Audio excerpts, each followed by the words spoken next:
संपदा मयेकर. नमस्कार. जय महाराष्ट्र.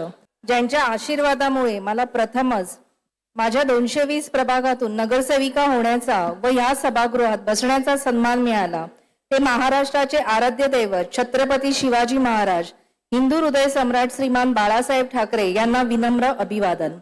पक्षप्रमुख श्रीमान उद्धवजी ठाकरे साहेब, युवा सेना नेते आदित्य साहेब ठाकरे यांना मानाचा मुजरा. ज्या मतदारांनी मला निवडून दिले त्या सर्व मतदारांचे आभार. माननीय महापौर महोदया, सभागृहातील माननीय सदस्यगण, अधिकारी वर्ग व उपस्थित सर्व मान्यवर, मी आज या सभागृहात सी विभागातील एक अत्यंत महत्त्वाचा आणि नागरिकांच्या आरोग्याशी थेट संबंधित विषय मांडण्यासाठी उभी आहे आणि तो म्हणजे हाऊस गल्ल्यांचे डिसिल्टिंग, गाळ काढणे. सी विभागामध्ये अंदाजे 1700 हाऊस गल्ले आहेत. या सर्व गल्ल्यांमध्ये वर्षभर साचणारा गाळ, कचरा आणि माती वेळोवेळी काढणे अत्यंत आवश्यक आहे, परंतु प्रत्यक्षात परिस्थिती अत्यंत चिंताजनक आहे. आज सी विभागामार्फत केवळ 25 ते 30 कामगार आणि तेही फक्त 1 महिन्याच्या कालावधीसाठी हाऊस गल्ल्यांच्या डिसिल्टिंगसाठी नेमले जातात. माझा आपल्याला एक प्रश्न आहे, 1 महिन्यात 25 ते 30 कामगार 1700 हाऊस गल्ल्यांचे पूर्ण डिसिल्टिंग करू शकतात का? ही गोष्ट पूर्णपणे अवास्तव आहे आणि जमिनीवरील वास्तवाशी अजिबात जुळणारी नाही. आपण पाहतो की चीफ इंजिनियर SWD विभागामार्फत फक्त झोन 1 साठीच दरवर्षी सुमारे 6 कोटी रुपयांचे डिसिल्टिंग टेंडर काढले जाते. तसेच संपूर्ण मुंबईमध्ये मोठ्या प्रमाणावर कोट्यावधी रुपयांचे डिसिल्टिंग टेंडर काढले जातात. मग सी विभागातील 1700 हाऊस गल्ल्यांसाठी पुरेसा निधी का नाही? स्वतंत्र टेंडर का नाही? या अपुऱ्या व्यवस्थेमुळे हाऊस गल्ल्यात चोकअप होतात, पावसाचे पाणी साचते, सांडपाणी वाहत नाही, डासांची उत्पत्ती वाढते आणि परिणामी नागरिकांना डेंग्यू, मलेरिया सारख्या आजारांचा सामना करावा लागतो. माझी आपल्याला विनंती आहे की सी विभागातील 1700 हाऊस गल्ल्यांसाठी स्वतंत्र डिसिल्टिंग टेंडर दरवर्षी काढण्यात यावे. 25 ते 30 कामगारांऐवजी आवश्यक त्या मोठ्या प्रमाणावर मनुष्यबळ उपलब्ध करून द्यावे आणि SWD विभागाप्रमाणेच योग्य निधी मंजूर करण्यात यावा. सर्व गल्ल्यांचे पूर्ण व वेळेत डिसिल्टिंग सुनिश्चित करण्यात यावे आणि सी वॉर्डसाठी योग्य निधी, वेळ आणि स्वतंत्र डिसिल्टिंग सेंटर तात्काळ मंजूर करण्यात यावे. सी वॉर्ड मधील 1700 हाऊस गल्ल्यांच्या दुरुस्तीसाठी साधारणतः 3 ते 4 करोडचा निधी येतो. एक हाऊस गल्ली दुरुस्त करण्यासाठी 4 ते 5 लाख खर्च येतो. याचाच अर्थ वर्षाला आपण फक्त 70 ते 100 हाऊस गल्ल्या दुरुस्ती करू शकतो आणि 5 वर्षात जास्तीत जास्त 500 हाऊस गल्ल्या दुरुस्त होतात.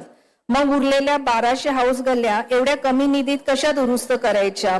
मी आपणास विनंती करते, सी वॉर्ड मधील हाऊस गल्लींच्या दुरुस्तीसाठीचा निधी तात्काळ वाढवून देण्यात यावा व सर्व 1700 हाऊस गल्ल्यांचे टप्प्याटप्प्याने नियोजन करून वेळेत दुरुस्ती करण्यात यावी. हाऊस गल्ल्या साफ करण्यासाठी स्थानिक संस्थांना प्राधान्य दिले जाते. हा नियम खूपच चांगला आहे, पण त्या संस्था झोन वाईज नसाव्या तर वॉर्ड वाईज असाव्यात. हाऊस गल्ल्या साफ करण्यासाठी जे टेंडर निघते त्यात अनुभवाची अट टाकली जाते. जर अनुभवाच्या अटीवरून नवीन स्थानिक संस्थांना संधी दिली नाही तर त्यांना अनुभव कसा मिळणार? अशाने ठराविक संस्थांनाच कायमस्वरूपी कामे मिळत राहतील. तशी विभागात चर्चा पण जोर धरून आहे. तरी आपण ह्या बाबतीत लक्ष घालून अटी शिथिल करून नवीन स्थानिक लोकांना रोजगाराची संधी उपलब्ध करून द्यावी. महापौर महोदया, हा विषय फक्त हाऊस गल्ल्या व गटारे साफसफाईचा नाही तर जनतेच्या आरोग्याचा आणि त्यांच्या जगण्याचा प्रश्न आहे. म्हणून मी हा विषय आपल्यासमोर पोटतिडकीने मांडत आहे. यावर आपण अवश्य विचार कराल अशी मी अपेक्षा करते. माझ्या विभागात दुर्गादेवी महानगरपालिकेची शाळा आहे. या शाळेत मराठी, गुजराती, उर्दू भाषेत शिक्षण दिले जात होते, परंतु आज ही शाळा नूतनीकरणाच्या नावाखाली पाडण्यात आली. त्याला 4 वर्षे झाले, अजूनही ती शाळा कधी बांधणार याबाबत काहीही माहिती नाही. स्थानिक लोक संभ्रमात आहे. शाळेच्या जागेवर शाळाच बांधली गेली पाहिजे आणि जर काही जागा शिल्लक राहिली तर तेथे शासकीय व लोकोपयोगी उपक्रम राबवण्याकरता ती जागा राखीव ठेवली पाहिजे, ज्यातून BMC ला महसूल मिळेल. सध्या या पाडलेल्या जागेत मोठ्या प्रमाणात गाड्या पार्किंग व गरजुल्ल्यांनी कब्जा केला आहे.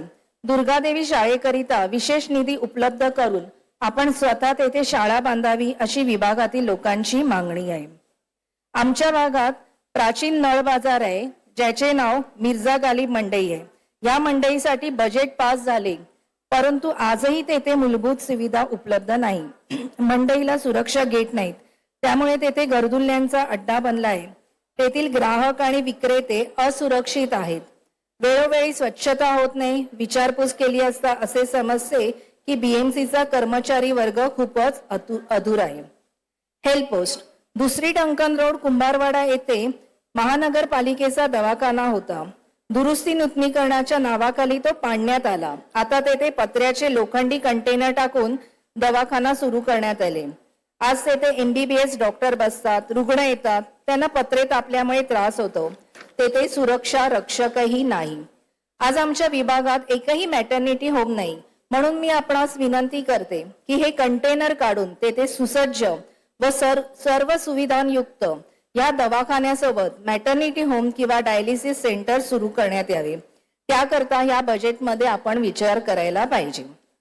पाणी प्रश्न आमच्या विभागात पूर्वी 4:30 वाजता पहाटे पाणी यायचे.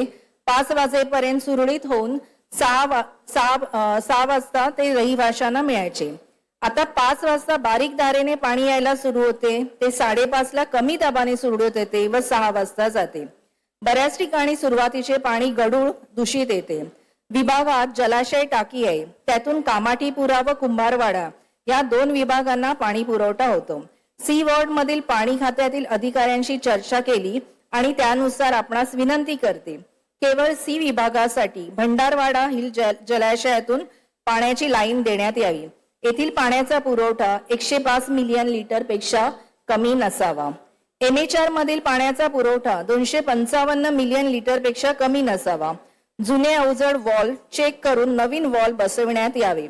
दुर्गादेवी पाणीच्या टाकीप्रमाणे बीट 220 करता पाण्याची नवीन टाकी बसवण्यात यावी.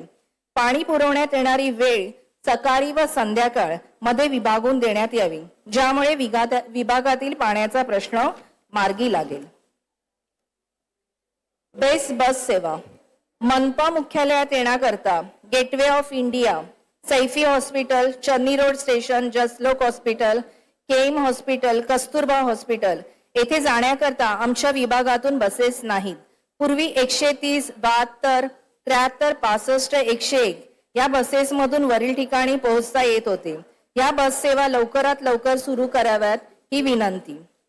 बेस्ट इलेक्ट्रिसिटी व रस्ते याबाबत बेस्ट फॉल्ट रिपेअर करण्यासाठी महापालिकेची खोदकामाला परवानगी लागते.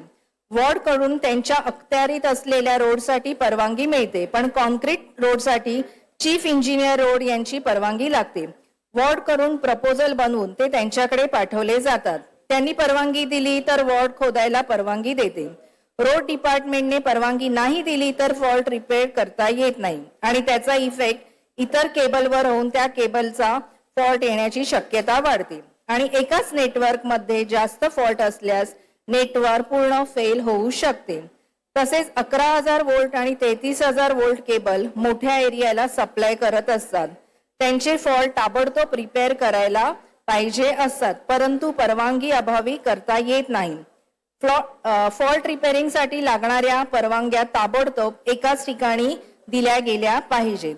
रोड डेव्हलपमेंटसाठी खोदकाम JCBने होत असल्यामुळे केबल डॅमेज होतात आणि काही दिवसात त्यावर फॉल्ट डेव्हलप होतात.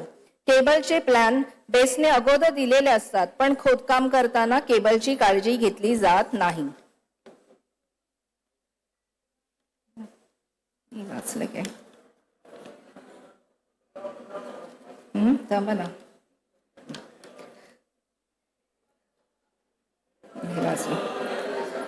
एक मिनिट. महिला सक्षमीकरण.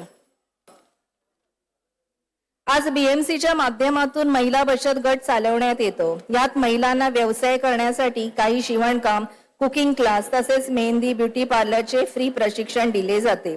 खरोखरच ही स्तुत्य बाब आहे. मी आपणास विनंती करू इच्छिते की आपण कॉम्प्युटरचे बेसिक कोर्स पण चालू करावे, ज्यामुळे महिला सुशिक्षित होण्यात पाठबळ लाभेल. आज महिला बचत गटाच्या माध्यमातून अनेक महिला व्यवसाय करू इच्छितात, पण त्यांनी स्टॉल टाकले तर त्यांना फाईन मारला जातो. पण हे असे चालू राहिले तर त्या महिलांचे सक्षमीकरण कसे होणार? आपण बचत गटातील या महिलांकरता स्टॉल किंवा पर्यायी जागा उपलब्ध करून द्यावी. आपण मला बोलण्याची संधी दिली त्याबद्दल मी आपले मनापासून आभार मानते. धन्यवाद.